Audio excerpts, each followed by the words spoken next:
Vladimir V Putin and Elena Nikitina after she won a bronze medal in skeleton at the 2014 Sochi Games. The I.O.C. is stripping Nikitina of her medal because of a doping violation. Pool photo by Mikhail. Klimentyev. The United States has displaced Russia atop the overall medal standings for the 2014 Winter Games in Sochi, following a new set of penalties related to the Russian doping scandal. The International Olympic Committee on Wednesday announced lifetime bans against 4 Russian skeleton racers, ordering them to return 2 additional medals from Sochi. The decision makes for a total 10 Russian Olympians who have been disqualified after revelations of state-sponsored doping at the 2014 Games.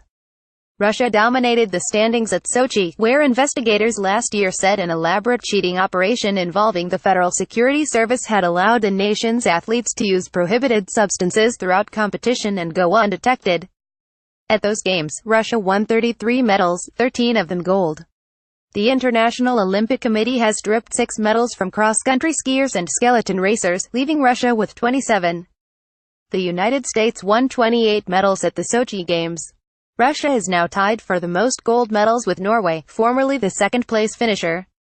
Among the athletes disciplined on Wednesday were Elena Nikitina, who won bronze in Sochi, and Alexander Tretiakov, who won gold. Like most winter sports officials from the sport of skeleton had not prevented Nikitina or Tretiakov from competing as the investigations against them continued over the last year.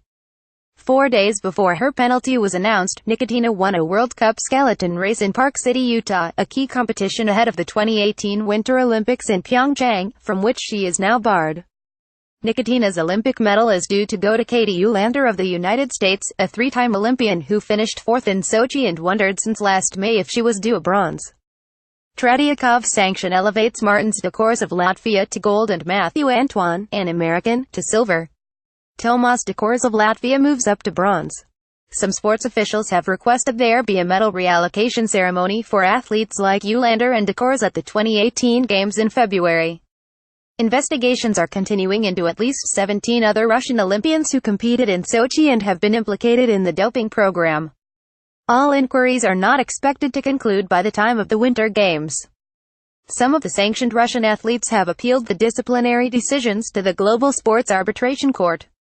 Thomas Bach, president of the International Olympic Committee, told the New York Times this month that he was confident the decisions were legally and would ultimately withstand those challenges. The discussion is about the procedures and due process, and you know that due process takes time, Bach said. As anti-doping authorities have agitated for broader punishment of Russia's Olympic team for the systematic cheating in Sochi, Bach is poised to announce penalties for the nation on deck. 5 in Switzerland. Russia's President Vladimir V Putin, who was actively involved in preparations for the Sochi Games, has been outspoken about the doping scandal, angrily disputing state involvement. This month, he called the first wave of Olympic sanctions a conspiracy to incite discontent among sports fans, athletes in Russia and influence his country's presidential election in March. A version of this article appears in print on November 23, 2017, on page B12 of the New York edition with the headline "Russia stripped of 2 more Sochi medals."